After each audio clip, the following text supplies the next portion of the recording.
హైదరాబాద్ శ్రీశైలం జాతీయ రహదారిపై ఘోర రోడ్డు ప్రమాదం చోటు చేసుకుంది. ఈ ప్రమాదంలో కారులో ఉన్న ముగ్గురు అక్కడికక్కడే మృతి చెందారు. ఆర్టీసీ బస్సు కారుని బలంగా ఢీకొట్టడంతో పూర్తిగా నుజ్జునుజ్జయింది. మృతదేహాలను జేసీబీ సహాయంతో కారు నుంచి బయటకు తీశారు. రంగారెడ్డి జిల్లా ఆమనగల్లు మండలం రామంతల గేటు వద్ద ఈ ఘటన జరిగింది. హైదరాబాద్ నుంచి శ్రీశైలం వెళుతున్న సూపర్ లగ్జరీ బస్సు శ్రీశైలం నుంచి హైదరాబాద్ వైపు వస్తున్న I-20 కారును బలంగా ఢీకొట్టింది. కారులో ప్రయాణిస్తున్న ముగ్గురు ఇరుక్కుని మృతి చెందారు. మృతులను హైదరాబాద్లోని కార్మన్కోట్కి చెందిన శివకృష్ణ వరప్రసాద్ గౌడ్, మేఘావత్ నిఖిల్, బుర్ర మణిదీప్ గా గుర్తించారు. కల్వకుర్తి నుంచి హైదరాబాద్ వెళుతుండగా ఈ ప్రమాదం చోటు చేసుకుంది. ఈ ఘటనలో కారు నుజ్జునుజ్జయింది. పోలీసులు వాహనంలో ఇరుక్కుపోయిన మృతదేహాలను జేసీబీతో వెలికితీశారు. ప్రమాద ఘటన వద్ద భీతావహ వాతావరణం నెలకొంది.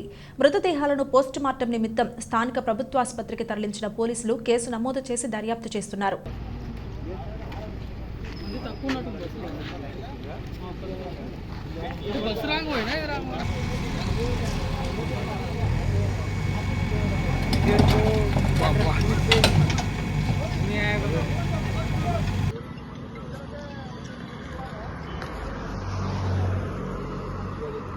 చివరి